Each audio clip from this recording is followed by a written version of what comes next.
Okay, so Diamond Tracer on Dorado, and you start on this left side rollout. Pretty good rollout view. And I really like that when you get to this corner, you shoot the Sarisa a bit. It's gonna make it so much easier for your team because she's gonna get a bit scared. Maybe she pops Fortify. She turns around, looks at you, backs up around this corner a bit, maybe. And just gonna make it so much easier for your team to push main. One thing I would like to see you do though is, as soon as you've taken that attention from her, you can like maybe go to this doorway behind you and at least sort of go up and check who's on high ground. See if maybe there's an opening for you to push up there, because that's the sort of preferred position for you, right? Sure, like if they have two, three people, up there waiting for you, then don't go for it. But it's good to just check and see, before you try and commit main, because this position is sort of, a lot more dangerous for you. Uh, but you commit onto the Sarisa here and force Fortify, which is good. But you should really understand that your main goal here is to try and get into this doorway, or to try and get through main. But this doorway is probably the best way of doing it. And because it's even if you like knew that was what you should be going for, it's not really something you're focusing on enough. If that was like really your like sole focus, you would have got into this doorway without using all of your blinks and losing all of your health, right? You really should have been hard focusing on that, because you need to think like your main goal right now is just getting on that 180.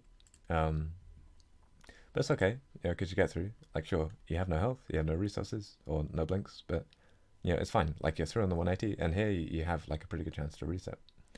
The problem is you don't take it. You end up you peek main. There's no need to peek main here at all. Like, none of this info here is important to you, and it also forces you to recall out. And then you're sort of stuck in this room here, like forced to fight. Not ideal.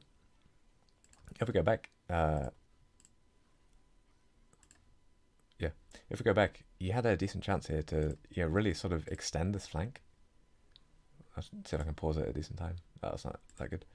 You really had a chance here to sort of extend this flank, and really like hard commit into streets where like you're not going to take any damage. You can farm those health packs, and then when you rotate back, ideally probably in this position just on the right of the screen, where this window is, like somewhere around there, um, where you can scout really well from this window.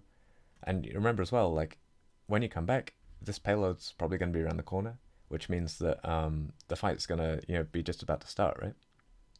Where you are right now, no fight's going down, so no one on the enemy team is like distracted, right? You're not like taking pressure away from your team, and the enemy team is really happy to send 2 3 people after you to chase you down. So like you have a really good chance here to reset, and there's absolutely no reason to like commit to a fight here. I know maybe you felt like you were forced into it because you had to recall there, but if you had sort of been a bit more confident about like really hard committing to this sort of 180 flank, you wouldn't have been stuck in this position here. And that whole 180 flank is really good for you, and I'll talk about this again in a sec, but you have to think about the comp you're playing too, right? You're not playing a comp that you're going to be brawling a lot with.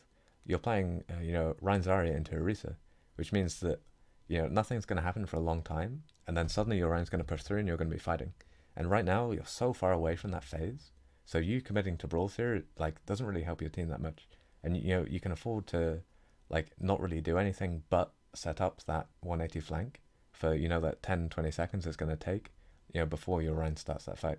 So it's definitely something you should have been looking for here, and the fact that you weren't, really sort of screws you.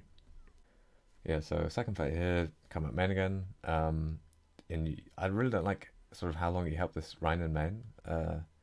Again, you should understand that like your main goal is trying to get on that 180. Especially in this situation here where it's like you're not in that first fight anymore where everyone starts on high ground generally. You can tell the bulk of the enemy team is setting up main, so it's going to be pretty much impossible for you to sort of slip through like you tried to the first time. You really want to just sort of go left and up high ground as soon as you see a chance. You do go for it eventually though, and we just keep going here. Yeah, like you find the Zen, get like a free call on the Zen, really good. Like you get really rewarded for going for this flank. I don't really like your ability usage here though at all.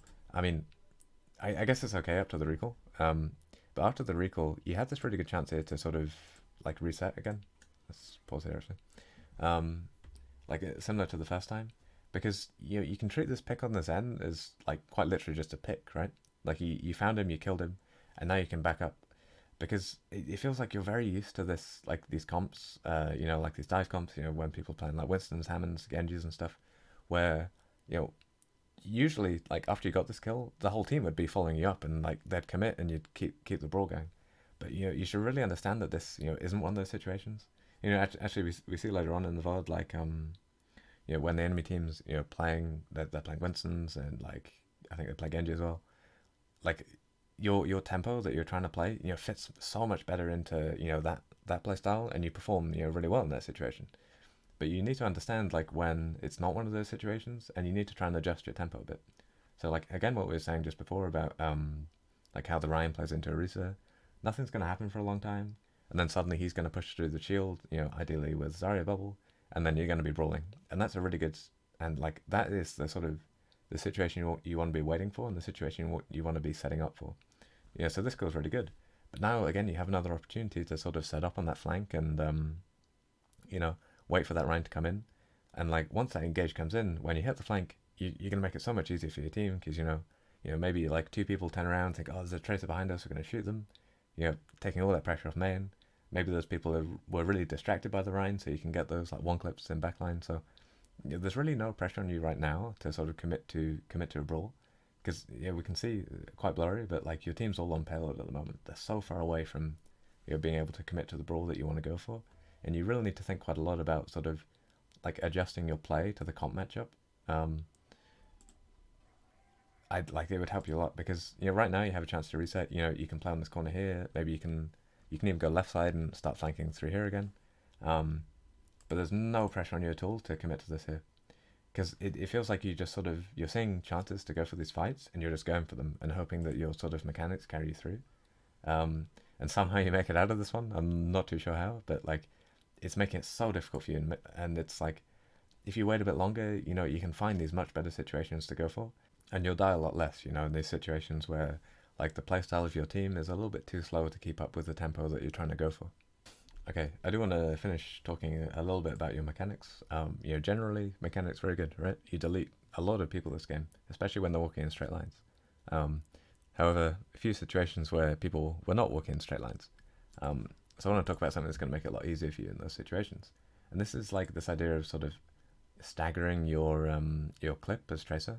Like you can sort of fire like half of it, wait a little bit, readjust your aim, and then fire the rest of it. And like also for this clip, you're standing way too close to. If we go like here, like this, no, a little bit before. Nah, still before. Like this distance, I guess, yeah. Like this distance, really good for you. Very easy to track this more as she moves because she's not actually moving that far on your screen. But you're also close enough that like you're gonna hit the full spray on her. Like the spread isn't gonna screw you. You go way too close here. But we can see the way you missed the sort of second half of this mag. Like you get her, like you hit the first half, but then she moves around a bit, and you miss the second half. You really want to like start trying to sort of pause, like really sort of tiny pause, like halfway through the mag, that gives you this chance to sort of readjust and work out where the enemy's moving, because it's usually about halfway through that mag that that someone usually changes direction, right?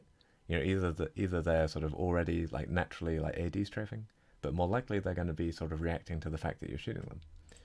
And I know this is a Moira that's probably going to fade away anyway, but like this, if you look back through and like look at these situations where you're trying to sort of clip people, actually maybe we look at the Zarya as well.